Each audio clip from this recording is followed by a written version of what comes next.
नमस्कार शेतकरी मित्रांनो, स्वागत आहे आपलं स्मार्ट मराठी माहिती या यूट्यूब चॅनलवरती।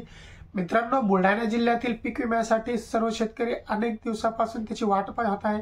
फक्त तुरळक शेतकऱ्यांना जे आहे ते पीक विम्याचं वाटप झालेलं आहे आणि 117 कोटी रुपयाचा पीक विमा मंजूर होऊन देखील त्या पीक विम्याचा फक्त लपंडाव सुरू होता।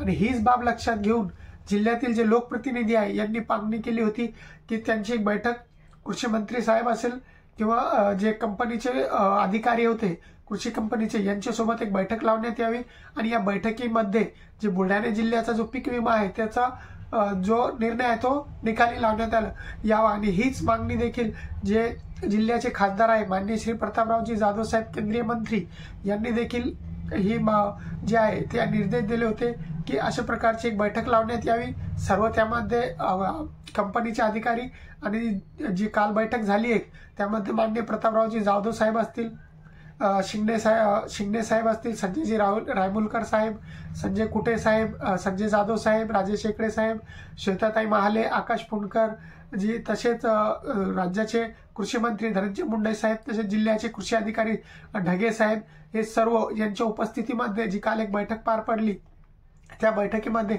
महत्त्वाचे असे निर्णय घेण्यात आलेले आहे की जे शेतकरी जे यामध्ये 6 लाख शेतकऱ्यांना जो पीक विमा मंजूर करण्यात आलेला आहे, तसेच अनेक जे शेतकरी आहे ज्यांचा येलो मोजॅकच्या तक्रारी असतील किंवा अतिवृष्टीच्या तक्रारी असतील, दुष्काळाच्या तक्रारी असतील, ज्या शेतकऱ्याच्या तक्रारी कंपनीने बाद केल्या होत्या त्या बाद केलेल्या तक्रारीची देखील डबल फेर तपासणी करून त्या सर्व तक्रारी ज्या आहे ते 31 ऑगस्ट पूर्वी मंजूर करण्यात याव्या। तसेच 31 ऑगस्ट पर्यंत या सर्व शेतकऱ्यांच्या खात्यामध्ये जे आहे ते पीक विमा हा मंजूर करण्यात यावा। या अगोदर काही मोताळा तालुक्यातील तुरळक शेतकऱ्यांना, जळगाव तालुक्यातील काही तुरळक शेतकऱ्यांना जो आहे तो पीक विमा टाकण्यात आला होता, परंतु लोणार तालुका असेल, चिखली, बुलढाणा तालुका असेल या तालुक्यामधील शेतकऱ्यांना सर्वाधिक याचा फटका बसला होता। कारण या तालुक्यामध्ये नुकसान असून देखील, लोणार तालुका दुष्काळात असून देखील या तालुक्यामधील शेतकऱ्यांना अजूनपर्यंत पीक विमा हा मिळालेला नाही आहे।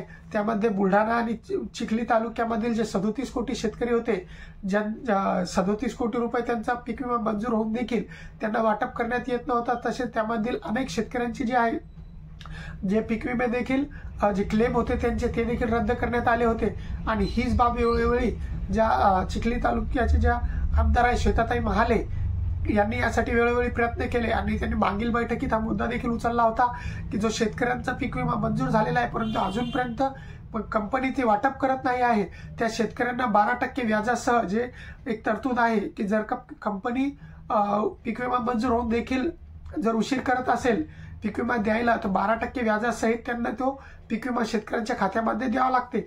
तर ही मागणी श्वेताताई महाले यांनी वेळोवेळी लावून धरली। कालच्या बैठकीमध्ये देखील त्यांनी ही मागणी केली आणि हीच बाब लक्षात घेऊन केंद्राचे जे केंद्रीय मंत्री प्रतापरावजी जाधव साहेब यांनी जे आहे ते खरीपचे सर्व तक्रारी मंजूर म्हणजे ज्या शेतकऱ्यांनी क्लेम केलेले आहे ते सर्व क्लेम मंजूर करून 31 ऑगस्ट 2024 पूर्वी सर्व शेतकऱ्यांच्या खात्यामध्ये जे आहे ही रक्कम वितरित करण्याचे हा निर्देश असे दिलेले आहे। जी काल एक बैठक झालेली आहे राज्याचे कृषी मंत्री धनंजय मुंडे साहेब, तसेच जिल्ह्याचे सर्व आमदार आणि जिल्हाधिकारी, तसेच इन्शुरन्स कंपनीचे सर्व अधिकारी यांच्या सोबत। तर यामध्ये जो आता महत्त्वाचा असा निर्णय झालेला आहे तरी आता अपेक्षा आहे की खरीपचे जे सरसगट सर्व शेतकऱ्यांनी क्लेम केलेले आहे ते सर्व क्लेम मंजूर करून त्यांच्या खात्यामध्ये 31 ऑगस्ट पर्यंत ही रक्कम जमा करण्यात येईल। मित्रांनो, महत्त्वाचा असा एक निर्णय आहे, चांगला निर्णय आहे जे आपल्या लोकप्रतिनिधींनी प्रयत्न केलेले। बघूया आता रक्कम केव्हापर्यंत शेतकऱ्यांच्या खात्यामध्ये ही जमा होते। याबाबतचा जे काही अपडेट येईल ते अपडेट आपण वेळोवेळी आपल्या चॅनलवरती घेत राहू। चॅनलवरती जर नवीन असाल तर चॅनलला सबस्क्राईब नक्कीच करा, व्हिडिओला लाईक करा आणि शेअर करा। जय हिंद, जय महाराष्ट्र।